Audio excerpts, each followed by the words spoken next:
स्वदेश तथा विदेशमा रहे बसेका प्यारा नेपाली दाजुभाइ तथा दिदीबहिनीहरू, नेपाल राष्ट्रका निर्माता, नेपाली समाजका संवहनकर्ता एवं एकताको धरोहर श्री 5 बडा महाराजा धीराज पृथ्वी नारायण शाह आम नेपालीका निम्ति श्रद्धा तथा सदा स्मृतिका व्यक्तित्व भइबक्सिन्छ।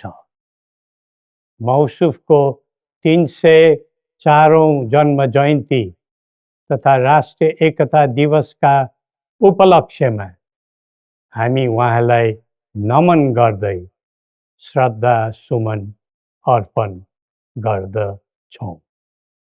जस्तोसुकै शक्तिसँग पनि सङ्घर्ष गरेर राष्ट्र एकीकरणमा सबै जात, सबै धर्म र सबै क्षेत्रका नेपालीको सक्रिय, सबल र सफल नेतृत्व गरेको शाहवंशीय राज संस्थाको इतिहास सबैका सामु छर्लङ्ग छ।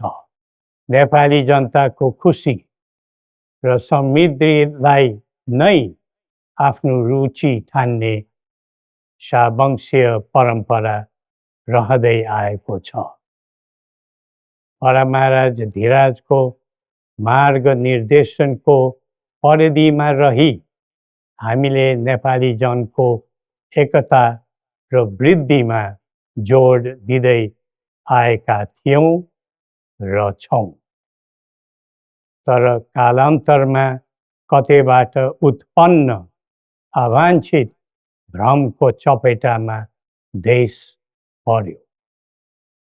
झन्डै 2 दशक अघि शान्ति ल्याउँछौँ र आर्थिक प्रगतितर्फ देशलाई लैजान्छौँ र स्थायित्व दिन्छौँ भनेर सत्तामा पुगेका दलहरूको चाहना अनुसार हामीले श्री पेच र राजदण्ड, जनताको नासो, जनताकै सुरक्षित संरक्षणमा बुझाइ सहयोगी नियतका साथ राजकाजबाट बाहिरै रहेको सर्वविदितै छ। यो दायित्वबाट पलायन वा निषेधित राजनीतिका निम्ति कमजोरीको अनुमोदन थिएन, न त यो भावना आम जनतामा नै थियो। नारायणहिटी राजदरबारबाट हामी बाहिरिएको करिब 2 दशक बित्दा पनि देशले सामना गरिरहनु परेको सङ्कटले हामीलाई चिन्तित तुल्याएको छ। हिजो देश नबनेकोमा चिन्ता थियो, आज देश नै नबच्ने हो कि भन्ने निराशा पैदा भएको छ। बडा महाराज धीराजबाट 22 वर्षको युवा अवस्थामै सुरु गरिबक्सेको एकीकरणको सफलता पछि आधुनिक नेपाललाई 4 वर्ण 36 जातको साझा फुलबारीको रूपमा चित्रण गरिबक्सेको थियो। यो मुलुक राजाको मात्र होइन, जनता र राजाको समान स्वामित्वको देश हो भन्ने सन्देश पनि दिइबक्सेको थियो। भाषण अनि जादु वा चमत्कारले यो देश बनेको होइन र बन्दैन पनि। सबै जात, धर्म र क्षेत्रका नेपालीको साझा प्रतिनिधिका रूपमा काम गरेको राज संस्था जनताले सुम्पेको जिम्मेवारीबाट विमुख हुनै सक्दैन। सबै नेपालीले यो कर्तव्यबोध गरी पृथ्वी पथमा लाग्नु पर्दछ भन्ने हाम्रो धारणा र आह्वान पनि छ। नेपाली विश्वमा जहाँ रहे पनि नेपाली मूलको भन्ने नै हुन्छ। त्यसैले राष्ट्रको प्रतिष्ठासँग नेपालीको प्रतिष्ठा पनि सँगै जोडिएको हुन्छ। मुलुक स्थायी वा अस्थायी रूपले छोड्दैमा देशसँगको सम्बन्ध तोडिन सक्दैन। देशबाट जनशक्ति पलायन हुँदै जानुले देशको भविष्यबारे निराशाको सङ्केत दिइरहेको थियो। अब पुँजी र पुँजीपतिहरू तथा कर्मवीर उद्यमीहरूको समेत पलायन हुनु थालेको छ।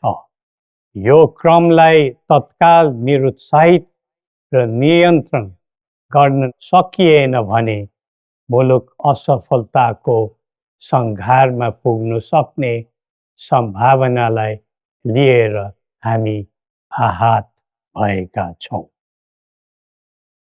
बरामहाराज धीराजबाट स्वदेशको पुँजी पलायनमा रोक लगाउनु पर्ने पक्षलाई महत्त्वका साथ जोड दिबक्सी जनता सक्षम र बलिया भए मात्र देश बलियो हुन्छ भनी दिव्य उपदेशमा उल्लेख गरिबक्सेको छ।